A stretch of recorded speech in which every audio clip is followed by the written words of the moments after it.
So I saw this last night,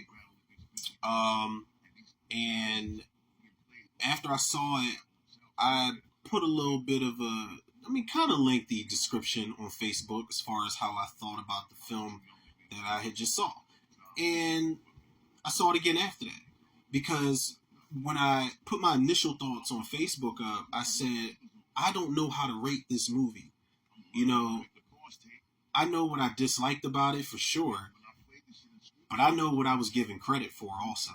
So I told myself I had to be fair and give it a second spin.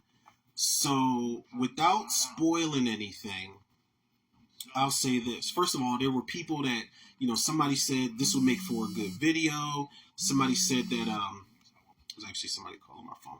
They said that it would make for a good video. They said that,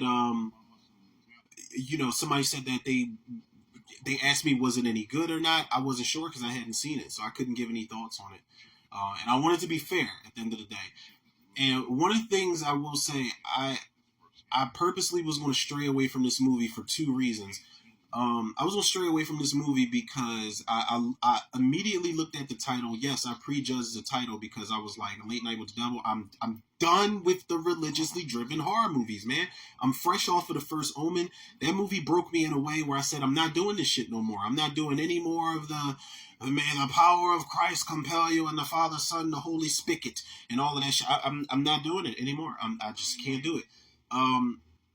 But I stayed away from this also because there was a lot of hype surrounding it on the low, man. It's one of those movies where people were, reviewing it and talking about it, and you see little bits of it here and there on social media where they're like, the scariest movie, the best movie of 2024, and I'm like, that is more incentive for me to stay away from it and purposely be a late bloomer if I do decide to watch it. But I was a fair man about this last night, and to this movie's credit, man, I will say this. This movie, while this movie is a slow burn, it is a very slow burn for me, man. But the tension here and the setup lends itself really well to that slow burn, man. I will say it is very boring in some sequences, man, through a lot of sequences, but there isn't a moment where that tension is not building. Everything is on an incline. You see what I'm saying? There's something that happens here where the moment it happens, I'm automatically looking at the screen. While it is a slow burn, I'm looking at the screen like, all right now, like, and then I'm just like, all right, like, what's about to happen next, and what's going to lead up to this, and this character saying this, what's going to lead up to that, and what's going to transcend from that. It's all a build up. Everything is building up. It just getting more and more intense up until you get to that third act. Now, the third act of this movie, I won't spoil that either. It goes off the fucking rails for me, man. This shit goes beyond 824, man. I'm talking, this goes Jordan Peele, later Children of the Corn sequels, Twilight Zone, Tales from the Dark Side type of shit, man. And a lot of it did lose me. Now, ultimately, at the end, I know what happens with one of the characters as a whole. But that third act sequence, like that one sequence after another that builds up to something at the end of the film, I'm like, I don't know what the fuck is going on, man. Y'all lost me at that point. I'm not afraid to admit when I don't understand something and when it just completely goes over my head. But I'll say that while the third act, it wasn't anything super crazy, shit hit the fan, man, and everything led up to that in a pretty good way. And I love how this is something I feel like is going to pick up. This movie is not really, in my opinion, I don't think this movie is really found footage. It's a combination of like found footage and standardized filmmaking with a little mixture of something else, man. It almost feels like a documentary. And I feel like the whole grainy period piece 70s, I think this takes place in the 70s, the mentions of other talk shows and real life serial killers and, the Warrens, there's a mention of the Warrens here. I feel like everything incorporated in the mix of this film, it adds to the fact that this does feel real in more sequences than one, man. And another thing I can give credit to is the fact that they cast David Dastmalchian as the lead actor here, and that guy's amazing. His reaction to these situations is so realistic, man. And PA native, man. I think that guy's from Allentown, PA. PA stand up. Big shout out to him. But he is great, man. The supporting cast is pretty solid here. Especially the girl that is possessed by the demon, without giving anything away. Obviously, I think the trailers and the premise gives it away, but the girl that's possessed by the demon. I don't know if anybody in their reviews or anything made this comparison, but if y'all did, I can 200% understand if y'all compared her to a real life flesh and blood Megan doll, because there's moments where she's like, she's just overly attentive to the point where it's creepy.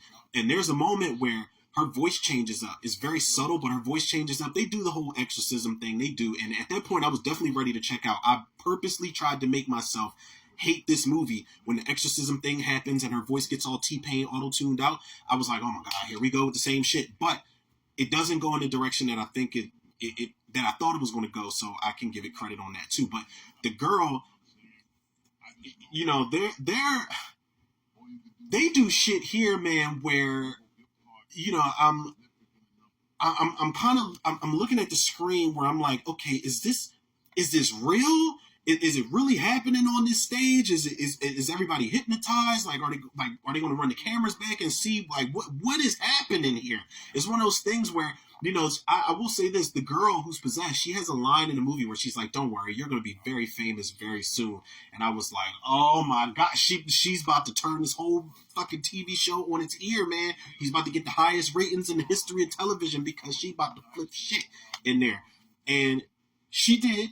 And things happen, but it takes a lot to get there, man. So what I can say to people without spoiling this, and I hope I'm making sense to everybody. I'm probably not.